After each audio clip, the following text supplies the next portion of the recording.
नमस्कार साथियों, स्वागत है आपका अपने YouTube चैनल एजुकेशनल मंत्रा में। साथियों, आज हम संस्कृत व्याकरण के अंतर्गत संधि प्रकरण बिंदु से हल संधि पर चर्चा करेंगे, अर्थात व्यंजन संधि पर चर्चा करेंगे। हमने इससे पहले स्वर संधि को अर्थात अच संधि को बहुत ही अच्छे ढंग से, बहुत ही बारीकी से समझा और जाना, और हमने उस पर बनने वाले प्रश्नों पर भी चर्चा की। तो साथियों, आज हम संधि प्रकरण के हल संधि पर अर्थात व्यंजन संधि पर बहुत ही बारीकी से चर्चा करने का प्रयास करेंगे। तो साथियों, चलिए शुरू करते हैं। देखिए साथियों, व्यंजन संधि अर्थात हल संधि, परिभाषा क्या होती है इसकी? जब किसी हल वर्ण, हल माने यहाँ पर आप समझ पा रहे होंगे, हल माने है हल प्रत्याहार। हल प्रत्याहार के अंतर्गत आने वाले वर्ण क्या होते हैं? देखिएगा, हमारे माहेश्वर सूत्र होते हैं 14, और इन माहेश्वर सूत्रों में हमारे 42 प्रत्याहार बनते हैं। इन प्रत्याहारों में हमारे चार जो माहेश्वर सूत्र हैं वो अयुण, ऋलृक, इयोंग, अयौच, ये हमारे स्वर से संबंधित हैं, अर्थात आ, अयुण का आ और अयौच का चा, ये हमारे अच प्रत्याहार बनाता है, और अच प्रत्याहार इसी कारण हम स्वर को कह देते हैं, है ना। और इसी तरीके से हाई वरट से लेकर जो हमारा हल, हाई वरट से हल तक का जो माहेश्वर सूत्र हैं वो प्रत्याहार हल हो जाता है ना। हाई वरट का हा और हमारे आखिरी माहेश्वर सूत्र हल का ला मिलकर एक प्रत्याहार जो बनाता है वो होता है हमारा हल, और ये हमारे सारे जितने भी होते हैं व्यंजन होते हैं। तो इसी कारण हम इसको व्यंजन संधि अर्थात हल संधि के लिए यहाँ पर समझ रहे हैं। तो हल क्या है? हल एक प्रत्याहार है, अर्थात हल प्रत्याहार वो है जिसके अंतर्गत सारे व्यंजन आते हैं। तो यहाँ पर आप इस बात को समझ पाए होंगे। देखिए साथियों, जब किसी हल वर्ण के साथ हल व्यंजन, है ना, हल व्यंजन वर्ण का अथवा अच स्वर वर्ण का मेल होता है, जब किसी हल वर्ण के साथ हल का या अच स्वर का, है ना, जब किसी, अब समझ लीजिए दोबारा, जब किसी व्यंजन के साथ स्वर या व्यंजन, अर्थात जब किसी व्यंजन वर्ण के साथ व्यंजन या स्वर वर्ण का मेल होता है, वहां हल संधि या व्यंजन संधि मानी जाती है। हल को ही व्यंजन कहते हैं और अच को ही स्वर कहते हैं, ठीक है। वहां पर क्या मानी जाती है? हल संधि मानी जाती है। अब देखिए, ये निम्न 3 स्थितियों में प्राप्त की जा सकती है। कितने स्थितियों में? निम्न 3 स्थितियों में। देखिए, इसको भी समझते हैं। पहली स्थिति है हमारी हल और अच का योग, हल और अच का मेल होता है तब भी हल संधि हमारी बनती है, ठीक है। अच और हल का मेल, अच और हल का मेल होता है तब भी हल संधि बनती है।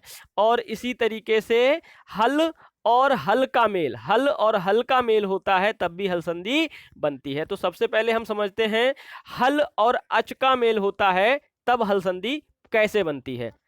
बाक धन ईश, बाक धन ईशः।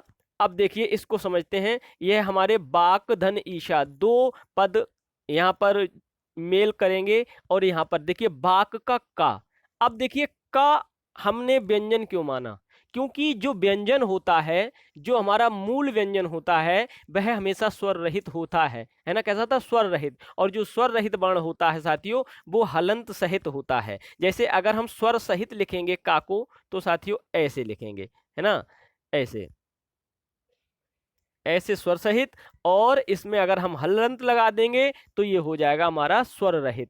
तो ये स्वर रहित जो व्यंजन है, तो इसका बाक का हो गया, ये व्यंजन हो गया, और ईश का ई ले लिए। ईश का क्या ले लिए? हम ई ले लिए, तो ये हमारा एक व्यंजन हो गया, एक हमारा स्वर हो गया। तो एक व्यंजन और एक स्वर का जब मेल होगा तब भी हमारा व्यंजन संधि अर्थात हल संधि होगी। तो यहाँ पर इसको समझाने का प्रयास किया है। अगला हमारा जो है अच और हल, है ना, अच और हल के योग से, अर्थात एक स्वर हो और एक व्यंजन हो, तब भी हमारी व्यंजन संधि अर्थात हल संधि बनती है। इसको हम समझेंगे। देखिए, शिव धन छाया, शिव धन छाया। अब देखिए शिव धन छाया का हमने क्या लिया, शिव में देखिए वा जो है ये बुआ, वा का हमने स्वर रहित, स्वर सहित है कि स्वर रहित, ये हमारा स्वर सहित है क्योंकि इसमें हलंत नहीं लगा है। जब हम इसका हलंत लगा देंगे तो हमारे पास क्या आ जाएगा, आ निकल के आ जाएगा। तो इधर क्या हो जाएगा, आ हो जाएगा, देखिएगा आ हो जाएगा, अर्थात पहले अच और बाद में छाया का छा, छाया का छा, और छा क्या है, व्यंजन है। तो देखिए एक स्वर और एक व्यंजन अर्थात व्यंजन संधि, एक अच और एक हल अर्थात हल संधि, है ना, तो बन रही है यहाँ पर। इस तरीके से देखिए एक स्वर और एक व्यंजन के रूप में जो संधि बनती है वो भी हमारी हल संधि होती है।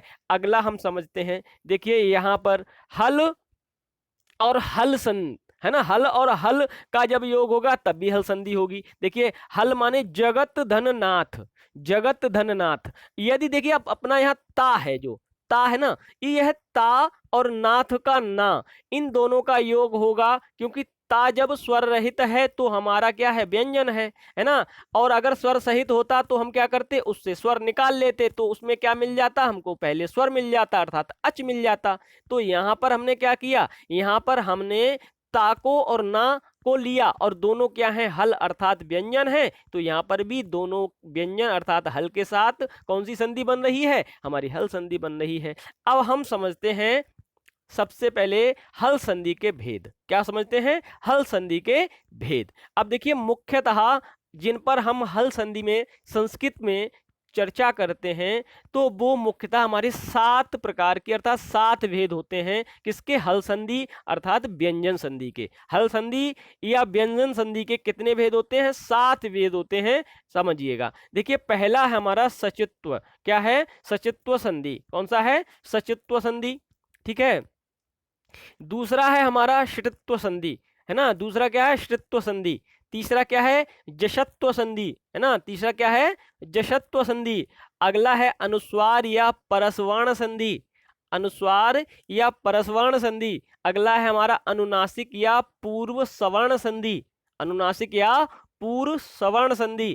अगला है चर्त्व संधि। क्या है, चर्त्व संधि। और हमारा आखिरी 7वां है आगम संधि। कौन सा, आगम संधि। और साथियों आज हमारे इन 7 मुख्यतः जो हमारी संधियां हैं, व्यंजन संधि हैं, उनमें से आज हम सबसे पहले वाले सचित्व संधि पर क्या करेंगे, बहुत ही अच्छे ढंग से सीखने का, समझने का, जानने का प्रयास करेंगे। ठीक है साथियों, तो चलिए हम बात करते हैं हम सचत्व संधि। किसकी, सचत्व संधि। देखिएगा साथियों सचत्व संधि क्या है।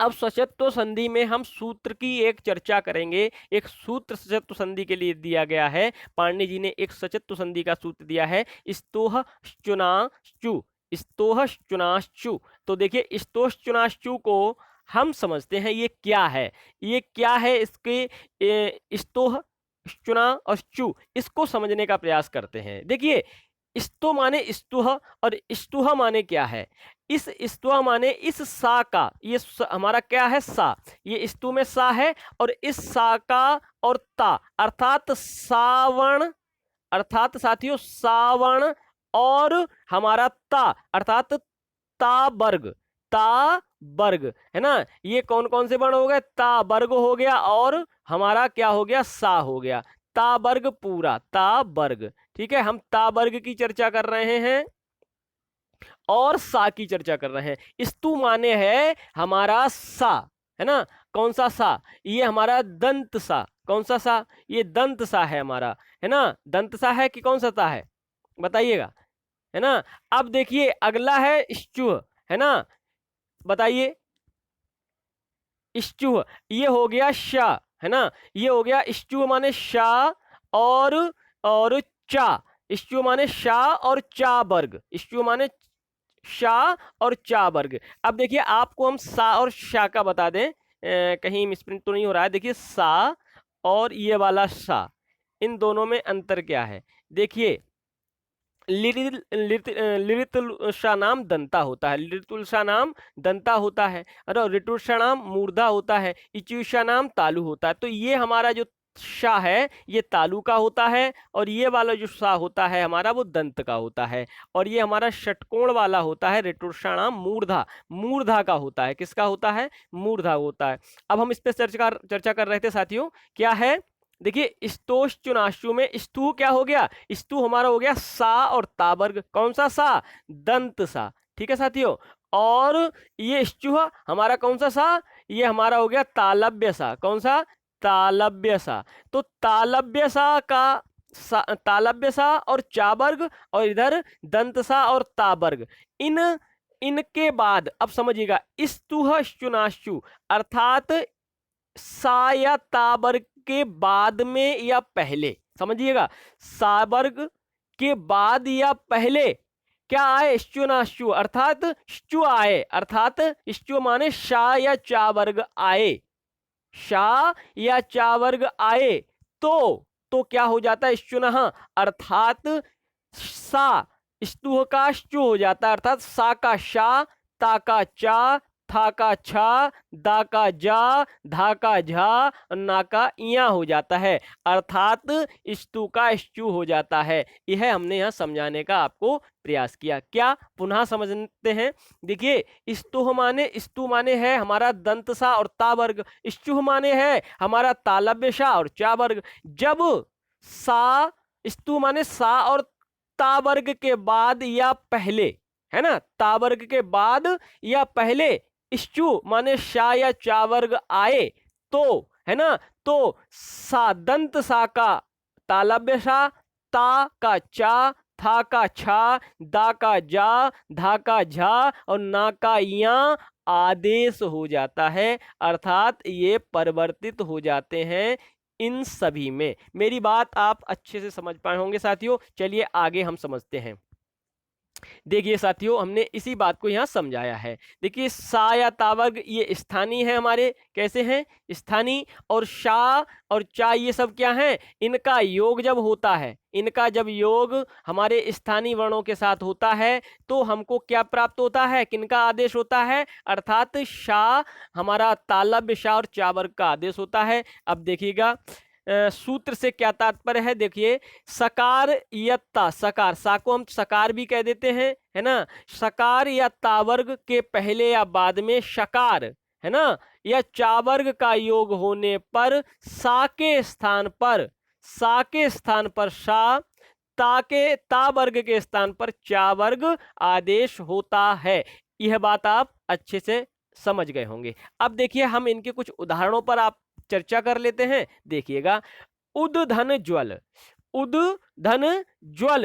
अब देखिए उद धन ज्वल, उद धन ज्वल, है ना, उद धन ज्वल हो गया, ये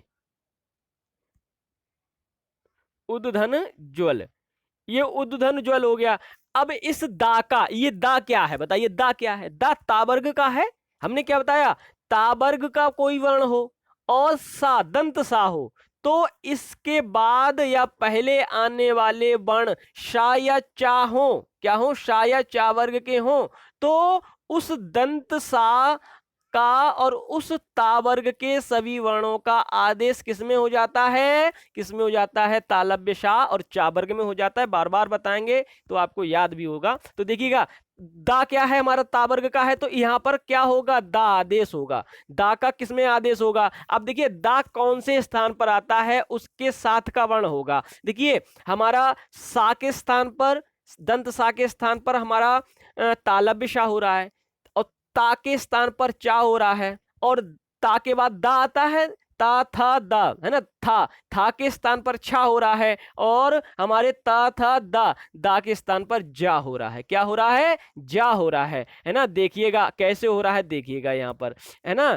ता के स्थान पर चा, ता के स्थान पर हमारा चा, था के स्थान पर छा, दा के स्थान पर जा, धा के स्थान पर झ और ना के स्थान पर या, ये हो रहा है। तो इन्हीं को यहाँ समझते हैं। तो ये हो गया उद्धन ज्वल। तो उद्धन ज्वल का अब दा का क्या होगा? दा का क्या होगा? जा होगा। तो दा का हमने यहाँ पर क्या किया है? जा। देखिए दा का, दा क्या है? स्वर रहित है, तो दा यहाँ स्वर रहित है, तो दा के स्थान पर क्या आदेश हो गया, आदेश जा का आदेश हो गया। तो ये ज्वल का ज्वल रहा, और दा के स्थान पर क्या हो गया, दा के स्थान पर हमारा जा आ गया। तो उस दा का हो गया उज्ज्वल, उस उज्ज्वल का हो गया उज्ज्वल। अगला है, देखिए अब इसको भी समझ लेते हैं साथियों, ठीक है।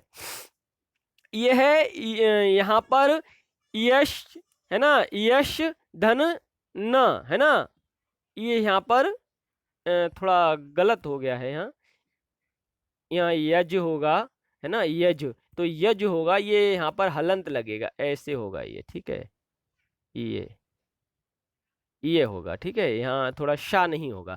तो ये यज है, और यज के बाद क्या आ रहा है, ना आ रहा है, यज के बाद क्या आ रहा है, ना आ रहा है। तो यज के बाद यदि यहाँ ना आ रहा है, तो जा का क्या होगा, इस ना का, है ना। अब देखिए यहाँ तो जा आ रहा है, लेकिन हमने क्या बताया था, जा अर्थात चा वर्ग पहले हो या बाद में हो, जा चा वर्ग पहले हो या बाद में हो, हमारा ता वर्ग का बदलाव होता है। तो यहाँ पर जा में बदलाव करेंगे कि ना में, हमारा ता वर्ग का बदलाव करना है ना, तो ता वर्ग का वर्ण कौन सा है, ना, ता वर्ग का कौन सा वर्ण है, ना, तो इस ना में बदलाव करना है। और ना का आदेश किस में होता है, या में होता है, किस में होता है, या में। तो यज धन या हो जाएगा, ना के स्थान पर या हो जाएगा।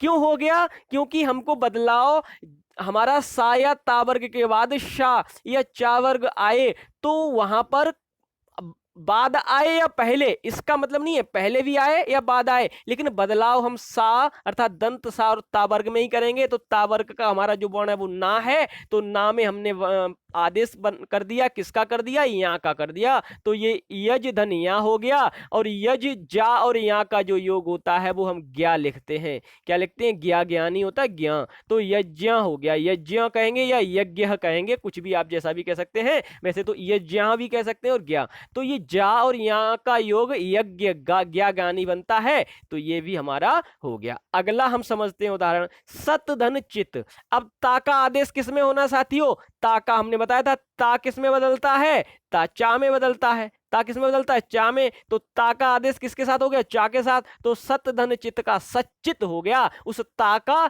चा में बदलाव हो गया, तो आधा चा आ गया, तो सच्चित हो गया। अगला हमारा देखिएगा क्या है, अगला है हमारा सतचरित्रम। इस ता का क्या बदलाव हो जाएगा, चा में हो जाएगा, हो गया। रामश धन शेते। अब देखिए रामश धन शेते में ये सा है, ये सा है, ये सा का आदेश किसमें होता है, हमारा तालब्य शा में होता है। किसमें होता है, तालब्य शा में होता है। तो ये तालब्य शा हो गया, सा का शा में आदेश हो गया, तो रामश्येते हो गया। समझ में आ रहा होगा आपको साथियों। अगला है हरिश धन चिनोती। हरिश धन चिनोती, इस सा का, ये दंत शा का क्या हो जाएगा, हमारा तालब्य शा हो जाएगा, तो हरिश चिनोती हो गया, चिनोती में। और ये सा हमारा जो स्वर रहित है, उस सा का हमारा किसमें, स्वर रहित तालब्य शा में हो गया, तो हरिश चुनौती हो गया। समझ में आया होगा साथियों आपको। अब देखिए यहाँ पर है शांगिर्न जय, है ना, शांगिर्न जय। तो देखिए शांगिर्न का क्या है, शांगिर्न, तो देखिए यहाँ पर बदलाव किसका करना है, हमको ना का करना है, हमको बदलाव किसका करना है, तावर्ग का करना है। तो उसके बाद कुछ भी आए, चावर्ग आए या तालबिशा आए, तो चावर्ग का जा आ गया। अब जा का देखिएगा, ना में आदेश किसका करना है, ना का करना है, आदेश किसका करना है, ना का करना है साथियों। तो देखिए ना का आदेश किसमें होता है, या में होता है, तो ना के स्थान पर यहाँ आ गया। देखिएगा यहाँ पर ना के स्थान पर यहाँ आ गया, तो सांगिर्न छह हो जाएगा, और जा के स्थान पर क्या हो गया, छा हो गया है, तो सांगिन जय हो जाएगा। देखिए यहाँ पर जा नहीं, यहाँ पर साथियों थोड़ा गड़बड़ हो गया, जय ही भी होगा, है ना, सांगिन जय, यहाँ छा नहीं होगा, जा ही होगा, ठीक है, यहाँ जा ही होगा, ठीक है। अन्य कुछ उदाहरण इन पर भी देख लीजिएगा आप। कश्चित, ब्रह्मचर्य, दुष्चरित्र और उच्चारण। देखिए यहाँ पर कश्चित है तो कस धन चित, और सा कौन सा बनेगा, हमारा दंत सा बनेगा, तभी तो हमारा आदेश शा में होगा। ब्रह्मचर्य, अब देखिए यहाँ पर ब्रह्मचर्य है, अब देखिए दा हो गया, ब्रध धन झर, जा जा कब होता है, जब दा होता है, जो जा होता है, ये वाला जा हमारा, जो जा कब होता है, जब हमारा दा होता है। क्या होता है, दा का आदेश जा में होता है, तो यहाँ पर बृहद धन झर हो जाएगा। दुष्चरित का दुष धन चरित्र हो जाएगा। उच्चारण का क्या हो जाएगा, उत या उद, उत या उद, तो ये हमारा हो जाएगा उद्धन चारणम, उद्धन चारणम। अब हमारी बात आई उत या उद। अब देखिएगा उत या उद, इस पर चर्चा कर लेते हैं। ये उत है, उत और उद बात एक है, ठीक है। लेकिन जब हम उद का प्रयोग करेंगे तो सचत्व संधि होगी, उद का प्रयोग करेंगे तो सचित्व संधि होगी, और उत का प्रयोग करेंगे तो जसत्व संधि में प्रयोग होता है ना। फिर से सुन लीजिए, उद का प्रयोग करेंगे तो हमारा सचित्व संधि होगी, और जब हम उत का प्रयोग करेंगे, उत का प्रयोग करेंगे तो जसत्व संधि में प्रयोग होता है। तो साथियों देखिए, इसके भी एक दो उदाहरण हैं। अब देखिए, महज ज्ञानम, महज ज्ञानम, तो महज ज्ञानम को दो तरीके से हो सकता है, महत धन ज्ञानम या महद धन ज्ञानम। जब हम महद करेंगे तो ये हमारा किस में हो जाएगा, सचित्व में हो जाएगा, और महज करेंगे तो हमारा ये महत में हो जाएगा। लेकिन किन किन के साथ की बात है वो समझ लेते हैं। देखिए हमारी ये कुछ चार हैं, जैसे उत है ना, उत है, तत् है, मृत है, सरत है, तो ये जशत्व संधि के हो गए। उद, तद, मृद, शरद, ये हमारे सचत्व संधि के हो गए, है ना साथियों। ये कुछ उदाहरण है इसके, इस तरीके से हमने यहाँ पर चर्चा कर ली। तो उज्ज्वल का दो तरीके से हो सकता है, उत्धन ज्वल भी हो सकता है और हमारा उद्धन ज्वल भी हो सकता है, ठीक है साथियों। कुछ एक इसका अपवाद है, तो इस अपवाद पर भी हम चर्चा कर लेते हैं। अपवाद का सूत्र है शात। क्या सूत्र है, शात। अब इस शात को हम समझने का प्रयास करते हैं, आगे देखिएगा। यदि पूर्व पद के अंत में शावर्ण लिखा हो, समझिएगा, यदि पूर्व वर्ण, पूर्व पद, पूर्व वर्ण, पूर्व पद, पूर्व पद कौन सा, पहले वाला पद। दो पद होते हैं, पूर्व पद, उत्तर पद। संधि पूर्व पद में, उत्तर पद में होती है, अर्थात पहले पद और दूसरे पद में होती है, तो पहले लिखा जाने वाला पद पूर्व पद हो गया। अब वो क्या कह रहा है, हमारा अंत में श्रावण लिखा हो, पूर्व पद के अंत में श्रावण लिखा हो, एवं उसके साथ ता वर्ग का, ता वर्ग के वर्ण का मेल हो, तो वहां सचत्व आदेश नहीं होता। तो वहां पर क्या आदेश नहीं होता, सचत्व आदेश नहीं होता, बल्कि संयोग होता है। अब साथियों संयोग क्या होता है, देखिए संधि और संयोग दो प्रकार से हम समझते हैं। एक संयोग होता है, एक संधि होती है। संधि में हमेशा याद रखिए परिवर्तन होता है, बदलाव होता है, वही संधि होती है। संधि वही होगी जहां परिवर्तन होगा और बदलाव होगा, लेकिन संयोग में कोई परिवर्तन नहीं होता है, तो वहां उसको हम संयोग कह देते हैं। तो देखिएगा, प्रशधन न, प्रशधन न, और शा के बाद हमने क्या बताया, यदि शा वर्ण के बाद, तो शा के बाद क्या आ गया, ना आ गया, अर्थात तावर्ग आ गया, तो वहां पर कोई बदलाव नहीं होगा, संयोग होगा, तो प्रश्न लिख गया वैसा ही। उसी तरीके से विश्वधन न, विश्वधन न, तो ये भी हमारा बिल्कुल वैसे ही लिख गया, संयोग हो गया। तो साथियों आज हमने 7 संधियों में सचित्व संधि पर चर्चा की, तो अगले हमारे शिटित्व संधि, है ना, जशत्व संधि, आगे वाली वीडियो में हम इन पर चर्चा करेंगे। तो साथियों आपने अगर अपना चैनल सब्सक्राइब नहीं किया तो सब्सक्राइब करें, वीडियो पसंद आई हो तो लाइक करें, नहीं पसंद आई तो अनलाइक करें, और अपने दोस्तों तक पहुंचाएं अगर पसंद कर रहे हैं तो। और यदि आपको पीडीएफ चाहिए तो आप अपने टेलीग्राम चैनल एजुकेशनल मंत्रा से जुड़ सकते हैं। तो साथियों फिर मिलते हैं अगली वीडियो के साथ, तब तक के लिए नमस्कार, धन्यवाद।